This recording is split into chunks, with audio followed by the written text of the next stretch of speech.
Hello everybody, my name is James Davies and welcome to Photo Chat Vlog on YouTube. I wanted to talk about some pictures that have gone online recently. These are pictures that I took in Hamburg last year, nearly a year ago in fact. So it's interesting to reflect on what's happened in my life since as I'm chatting to you, but also what I remember of my decisions around taking the pictures at the time. So these are all taken with a Canon Epoca camera, which I talk about more in Season 3, Episode 3, and expired Kodak BW400CN film. And they're all taken in Hamburg in Germany on the 19th of August 2018, in an area called Speicherstadt, which is down near the docks. These were all taken either in or nearby a building called the Elbphilharmonie. Now, the 19th of August 2018 was a Sunday, and it was in fact my first afternoon in Hamburg. I had flown in that morning from the UK with my mate Colin. We got an Airbnb, we checked in, claimed our different parts of the flat. Colin had the bedroom at one end and I slept in the lounge at the other end, and we kind of liaised each morning in the kitchen. And when all that was sorted out, we went out exploring. So we went walking around and we got our tourist information maps and we caught the subway down to the centre of town. And one of the things that I had picked out on some research on what we were going to do when we got to Hamburg was to go down to this area called the Speicherstadt.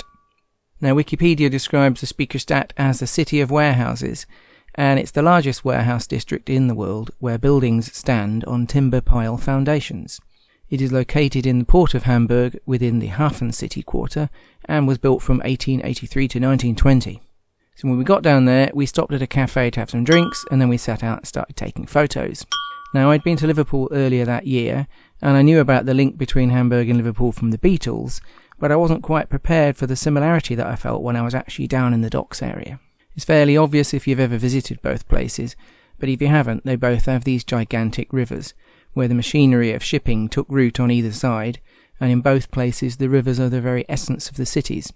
So down by the river in Hamburg, the cranes dominate the skyline, and at this particular time of day, where this picture was taken as the sun is going down, you get these fantastic silhouettes. They're almost like if you were standing in an area where woodland is the reason for why a city exists, then you might be somewhat in awe of the trees that surround the area. Now, we don't seem to have such reverence for the beauty of industrial machinery when you compare them to trees, but if you think about giant structures reaching towards the sky, creating silhouettes and casting shadows, well, it's not that much of a stretch of the imagination, is it?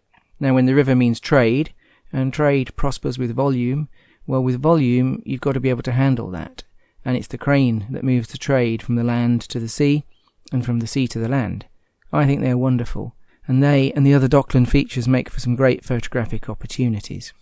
And one of the real landmarks down there is a building called the Elbphilharmonie, which, according to Wikipedia, is the Elbe Philharmonic Hall. It's a concert hall on the Grasbrook Peninsula of the Elbe River, and it's one of the largest and most acoustically advanced concert halls in the world.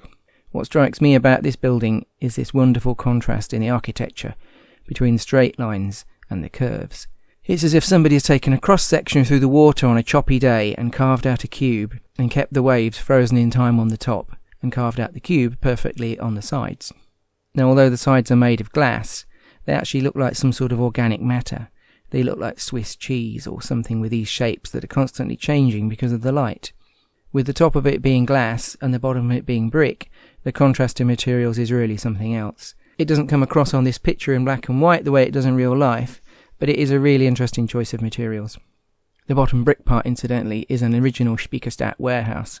So despite trying to capture the building in these pictures, really what I think on reflection they are saying is, I was down there, and I think you should go down there too, because you need to see this in real life. So this photo is my suggestion to you. If you're looking at these pictures and you're thinking, wow, well, if you haven't been, and if you're able to travel to Hamburg in your lifetime, assuming that you don't already live there, go down to the Hafencity and check out the Elbphilharmonie. Now, if you just want to take photographs, you can approach it from many different angles. Depending on the time of day, it looks very different in different types of light. It looks different close up, it looks different far away, and that's not even taking into account its function as a concert hall.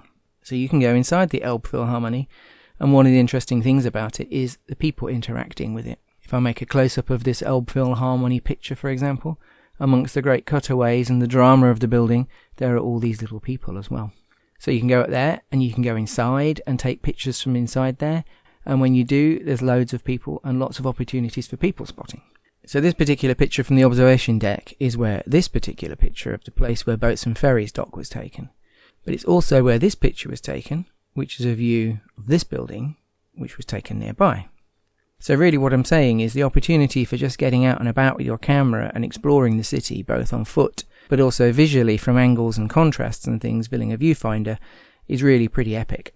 Hamburg has a lot of interesting buildings throughout the city. I'm very much an amateur fan of architecture, so I don't have any professional knowledge about how things are made and constructed.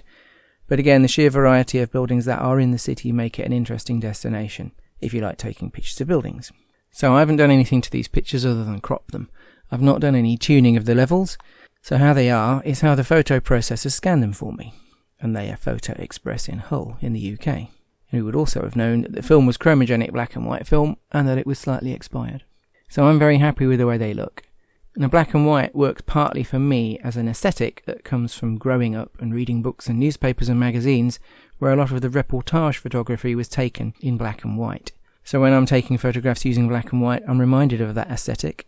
And when I see pictures like this that were taken by me, I don't pretend that I'm a publication-worthy photographer, but I do get a kick out of being able to express myself in this way.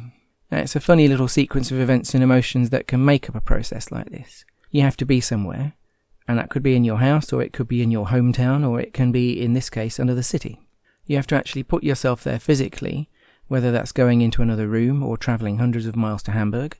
You need to select your materials. In this case, it's a camera, and it's film, and it's black and white film. And you need to start the creative process, in this case, taking a photo. Now, after that, there's a feedback moment where you wait for the results. In the case of film photography, you don't get instant feedback. You can guess what the picture is going to look like, but you have to wait for it to be developed, even with instant photography. Now, in my case, of course, you have to wait a while before you come back and review the pictures. And so nearly a year on, because I took these pictures on the 19th of August 2018, and it's the 31st of July 2019 as I'm making this video, it's interesting to reflect on these pictures because I've got a happy feeling that my intent was realised. As I said earlier, I think what I was doing when I was taking these pictures wasn't just to say I was here, but I was also trying to say I was here, and you should come here if you can one day. I was also trying to say you should try this camera if you can get hold of one. And I was definitely saying you should try black and white film too. So I'm happy with how these have turned out.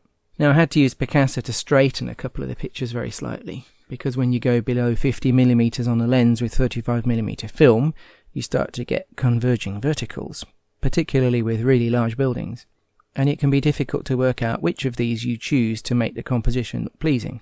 Now a lot of people may say, a good photographer will do that in the lens with a camera. But even when I'm standing there thinking that, it never seems to work out for me for every photograph I take. I'm conscious basically of taking wonky pictures. I'm conscious of it at the time I take photographs, and I know I was conscious of it on this trip, and I still got wonky pictures.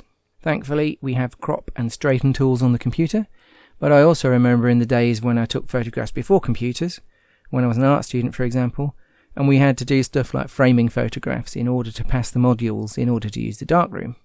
Back then we had rulers, and we had knives, and we would choose a vertical or a horizontal thing to base the picture around, and we would crop the photograph with a craft knife or a razor blade. So I don't have any guilt or embarrassment about doing that in the digital age using the computer.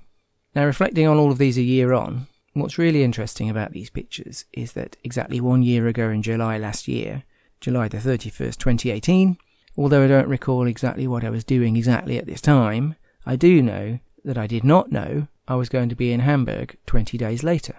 Though I knew I wanted to go on holiday, but I didn't know what I was going to do about that. How I ended up in Hamburg was that I went to the pub with Colin early on in August, because we like to do a pub quiz. We have a quiz team, Colin's on the team, I'm on the team, a bunch of other people are on the team, and we were down at the quiz, and I said to him, "Are you going on holiday this year?" And he said he didn't have any plans. So lo and behold, the next day, he asked on social media if anybody had ever been to Hamburg. And I messaged him, and I said, "Well, who are you going to Hamburg with? I thought you weren't going on holiday." And he said he had the idea to go to Hamburg, and he was going to ask me to join him. So I was like, yes, I will go. So with these pictures being taken on my first day of our little trip to Hamburg, which was just a 3-day trip, there is a reminder for me of spontaneity and seizing the moment and travel and adventure in all of these pictures. Now that doesn't have to be something that you have to go miles away to experience, but it's one of the things that I like about photography in general, and that I particularly like about normal film photography, which is that because you have to wait, you don't expect instant results, unless you're using instant film. And even if you photograph things on the very same day and you develop the images on the very same day, you still have to wait. And the waiting gives you time to reflect, and the waiting gives me time to think. So I do like it when I'm reminded that my life can be exciting and adventurous sometimes, and I do like it when I can pinpoint something, like I can right now, which is that I wanted to do something on the 31st of July, but I know that at that time I didn't know what it was going to be, and I didn't know how to do it. But in the end, the circumstances changed, and it turned out great after all. So that's all I want to say about these photos, though I'll finish with a few thoughts about this one that says shipping, because that's one that I took when we were done walking around the Elbphilharmonie, and we were going to find somewhere closer to town to have a drink and something to eat. I love the way that different places change as the sun goes down. And here we were crossing some sort of road bridge when I saw this word shipping on top of a building with the setting sun behind it. And I thought, that is just going to look good if I point my camera at that and take a picture. And lo and behold, I think it did. Now there's lots of detail lacking in this picture down in the blackness. And that blackness isn't very even, and it isn't perfect. It's not Life magazine award winning. And the scene that you can see isn't the #1 tourist focal point of Hamburg. But it's a reminder of a day of exploration and travel, and a day well spent. And you can't ask for much more than that, can you? So with that, I will say farewell. If you've got this far in the video, I hope everything's good with you, wherever you may be in the world. And if you want to leave me a comment, you're very welcome. If you like this video, there are lots more to watch on the channel, where I describe things about the pictures I've taken. And if you want to see whatever is coming next, why not subscribe? In the meantime, take care, and I will see you in another episode of Photo Chat Vlog.